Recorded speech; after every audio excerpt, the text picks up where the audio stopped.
In this video, we're going to look at how we can use differentiation to find local maximum and local minimum points. Now, I'm taking a very easy example that I could graph, and I could find out all of these things by looking at the graph. But I'm going to show you with a very simple example how we use calculus and how we can apply this maybe to a harder function.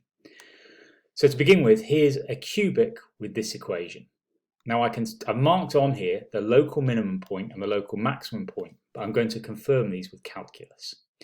So what I do is I differentiate my function or my graph. So that's dy by dx, which is 6x squared plus 2x minus 4.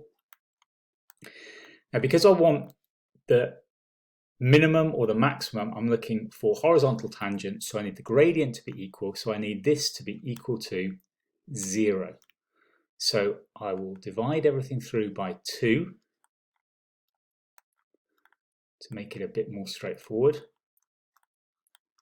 I will factorize, and when I factorize, that gives me 3x minus 2,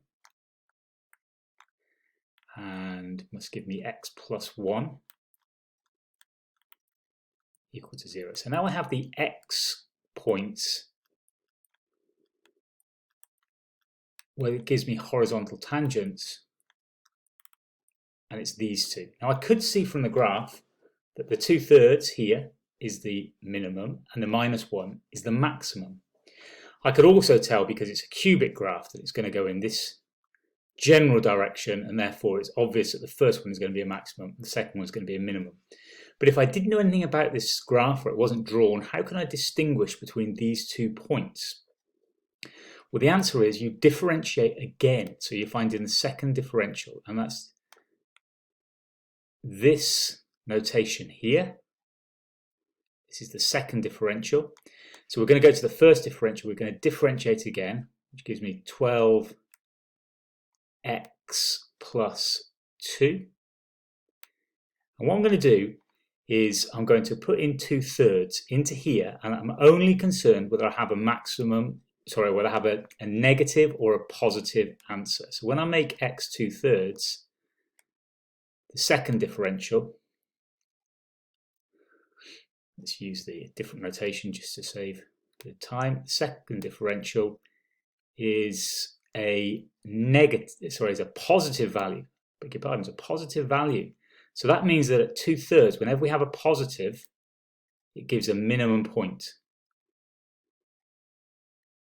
So therefore, I know this is a minimum point. Now, when I make x equal to -1, this value gives me negative. I'm not really looking for the answer. I'm just seeing if it comes out as a negative or a positive number. So this number, therefore, is a maximum. So those two things will hold true for any curve when you're trying to find the local maximum, local minimum. If the second differential is positive, we have minimum. If the second differential is negative, we have a maximum. So that's how I can tell the difference between the two.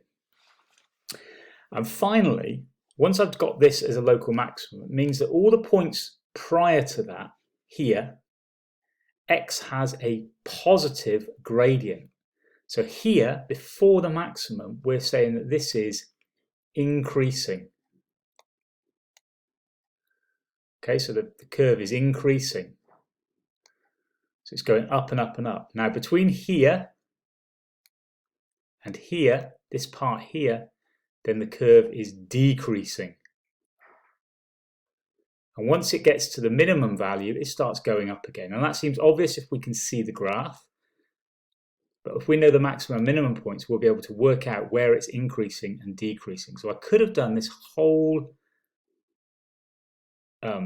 part here, finding maximum, local maximums, local minimums, and finding increasing and decreasing values for x by using calculus.